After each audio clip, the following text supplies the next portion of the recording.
अब जिसके दिल में आए वही पाए रोशनी, हमने दिया जला के सरे राह रख दिया।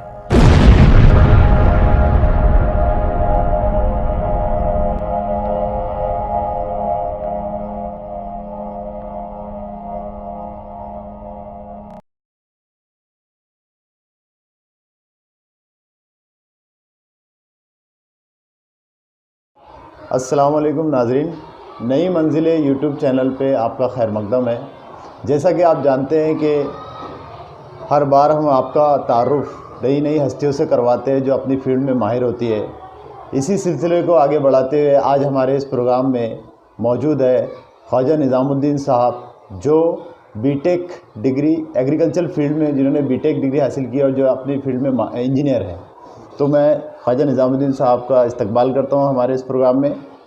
ख्वाजा निज़ामुद्दीन साहब, जैसा कि ये प्रोग्राम हमारे बच्चों के लिए करियर के किस तरह वो आगे अपने आप को फोकस करे, उसके लिए हमने शुरू किया है।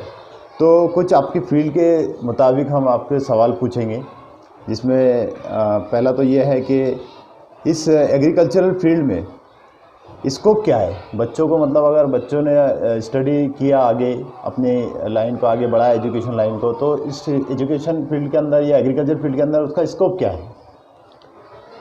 देखिए, बड़ा अच्छा सवाल किया आपने। हमारा मुल्क भारत जो है वो 70% ज़राअत से जुड़ा हुआ मुल्क है जी। हम एक ज़राई मुल्क में रहते हैं। तो ज़राई मुल्क में रहने की वजह से जो किसान हैं उनकी ज़रूरियात के लिए हमें मुख्तलिफ़ सामान की, मुख्तलिफ़ चीज़ों की ज़रूरत रहती है। समझ लीजिए कि जो किसान हैं उनको अच्छे प्रोडक्शन के लिए अच्छे बीजों की ज़रूरत है जी। वो जो फील्ड के अंदर जो बीमारियां हैं जी, क्रॉप्स पे जो बीमारियां आती हैं, जो कीड़े आते हैं, उन सबको मारने के लिए इंसेक्टिसाइड, पेस्टिसाइड की ज़रूरत होती है। जी। फील्ड में काम करने के लिए ट्रैक्टर्स, फार्म मशीनरी उसकी ज़रूरत रहती है। पानी देने के लिए इरिगेशन की ज़रूरत रहती है। तो इन तमाम फील्ड की ज़रूरियात को पूरा करने के लिए हमें अच्छे टेक्नीशियंस, अच्छे साइंटिस्ट, अच्छे बिजनेस मैनेजर्स, ऐसे लोगों की ज़रूरत है जिनको एग्रीकल्चर फील्ड की भी नॉलेज हो और जिनको जो टेक्नीशियंस है, जो टेक्नोलॉजिकल फील्ड्स हैं, साइंस है, उसकी भी नॉलेज हो जी। इसलिए इस फील्ड में के स्कोप की कोई इंतहा ही नहीं है। अच्छा। और हमारा पूरा मुल्क 70% लोग इस फील्ड के ऊपर डिपेंड है, इसलिए इसमें कभी कोई यानी कभी आने वाली ही नहीं है। अच्छा। तो ख्वाजा निज़ामुद्दीन साहब, जैसा कि हम देखते हैं कि कोई भी फील्ड को हासिल करने के लिए उसका रोड मैप होता है। तो हमारे बच्चों का ये अलमिया भी है कि हम बच्चों को पता नहीं रहता है कि फील्ड में जाने के लिए किस तरह एजुकेशन हासिल करना चाहिए। तो चूँकि आप इस फील्ड के माहिर भी हैं माशाल्लाह, तो आप हमारे बच्चों को बताएं कि आफ्टर 12th, आफ्टर 10 बच्चे किस तरह इस फील्ड को एक्वायर कर सकते हैं, रोड मैप क्या होना चाहिए? देखिए, 12वीं तक तो आपको साइंस के फील्ड में पढ़ना है जी। जिसमें फ़िज़िक्स, केमिस्ट्री और मैथमेटिक्स या बायोलॉजी लेंगे आप, और फिर इस फील्ड के बाद आपको MHCET देना है। अच्छा। मैं आपको अलग अलग फील्ड्स के बारे में बताऊंगा। जी जी। सबसे पहले जो एकदम गोल्डन एग्रीकल्चर की ब्रांच है वो है BSc एग्रीकल्चर। जी। आप देखेंगे कि जितने बैंक्स है सब में एग्रीकल्चर डेवलपमेंट ऑफिसर की ज़रूरत रहती है, जो कि BSc एग्री होना ज़रूरी है। फिर जितने ज़िला परिषद है सब में एग्रीकल्चर ऑफिसर की ज़रूरत होती है, agriculture development officer, extension officer, ये सब BSc एग्री होना ज़रूरी है। जी। फिर जो 1 लाख के करीब कंपनीज़ हमारे इंडिया में काम कर रही हैं, जो इंसेक्टिसाइड, पेस्टिसाइड, अलग अलग केमिकल्स बनाती है। जी। कुछ अलग अलग किस्म के खाद बनाते हैं, कुछ इंसेक्टिसाइड्स बनाती है, पेस्टिसाइड बनाती है। तो इसको बनाने के लिए, इस फील्ड के अंदर उसको बेचने का जो इंफ्रास्ट्रक्चर बनाने के लिए, इसके लिए भी जो लोग, जिन स्टूडेंट्स की या जिस एजुकेशनल क्वालिफिकेशन की ज़रूरत है वो BSc एग्रीकल्चर है। अच्छा। इसलिए सबसे गोल्डन ब्रांच BSc एग्रीकल्चर है। जी। चौथा जो एक स्कोप है वो तो मैंने आपसे बताया ही नहीं। समझ लीजिए MPSC और UPSC है, इसमें भी सबसे ज़्यादा जो सिलेक्शन का परसेंटेज है वो हमारे BSc एग्रीकल्चर से ही है। अच्छा। क्योंकि एग्रीकल्चर ब्रांच को उसमें भी एक प्रेफरेंस दिया जाता है। तो ये हुआ BSc एग्रीकल्चर के लिए।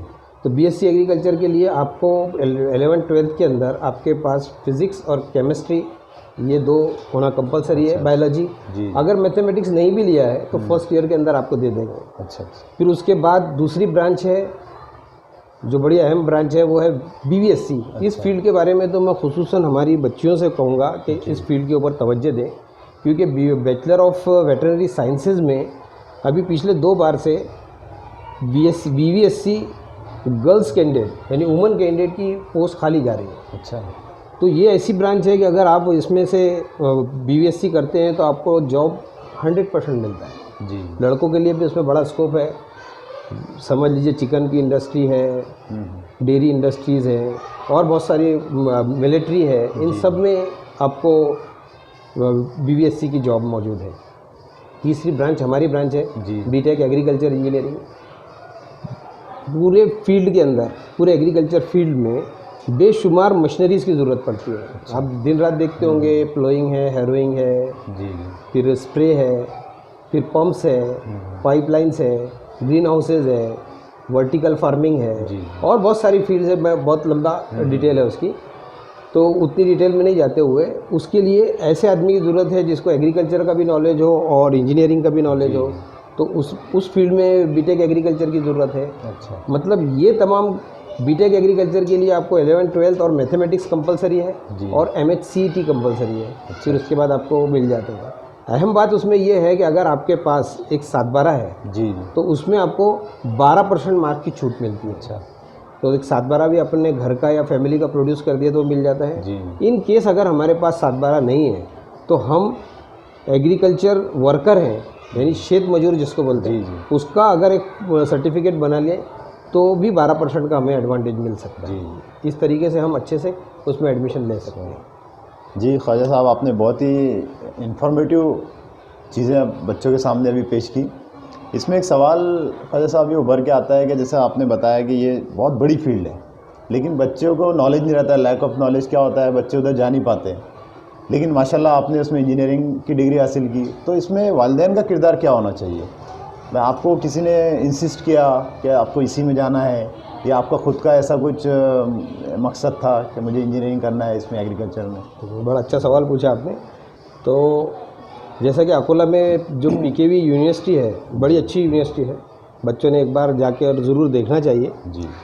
तो वहाँ पर बचपन से मेरा रुझान इंजीनियरिंग की तरफ था, इसलिए मैंने एग्रीकल्चर इंजीनियरिंग सिलेक्ट किया और मेरे वालिदैन ने मुझे उसमें पूरी तरह हेल्प की। अच्छा।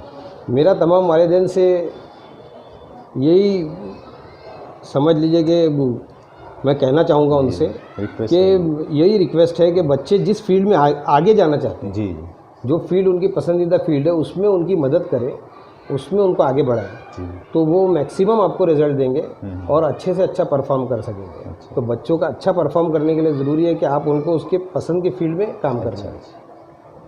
तो इसी से मतलब एक सवाल ये निकल के आता है कि आप अपने बच्चों को भी अपनी फील्ड में ले जाना चाहते हैं, मतलब एग्रीकल्चर फील्ड में, या उनको ऐसे ही मतलब कि उनके दिल पे कि आप जो फील्ड चूज़ करना चाहे वो कर सकते हैं? आपके सवाल का जवाब तो पिछले ही सवाल में दे दिया हूँ जी कि बच्चे के पसंद का जो फील्ड रहेगा उसमें आगे बढ़ाना है। अच्छा। मेरी फील्ड एग्रीकल्चर है तो मेरा बच्चा भी एग्रीकल्चर में जाए ऐसा नहीं है। जी। हो सकता है उसका जो इंटरेस्ट का पॉइंट है वो कुछ दूसरा हो, अच्छा, इसलिए उसको उस फील्ड में आगे बढ़ाएंगे इंशाल्लाह।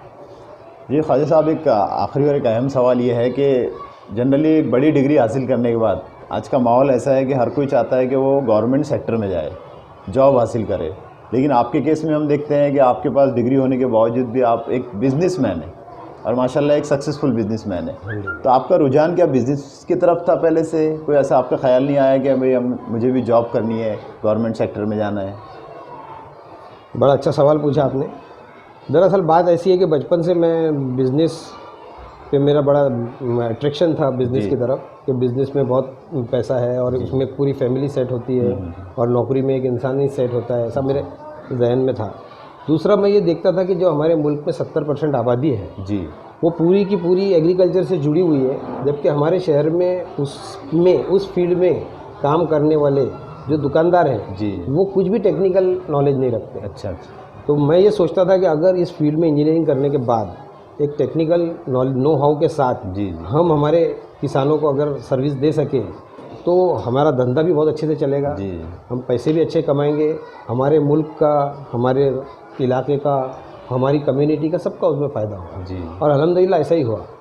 आज आप इस पे से समझ लीजिए कि एक पंप जो है वो 50-60 हज़ार रुपये का आता है। साल भर में अगर आपके पास 20, 25, 50 भी कस्टमर उसके आते हैं तो आप समझ लीजिए कितने रुपए का बिजनेस हो गया। एक टेक्निकल आदमी है, वो जब अपना काम करता है उसके काम करने का अंदाज़ एक अलग होता है।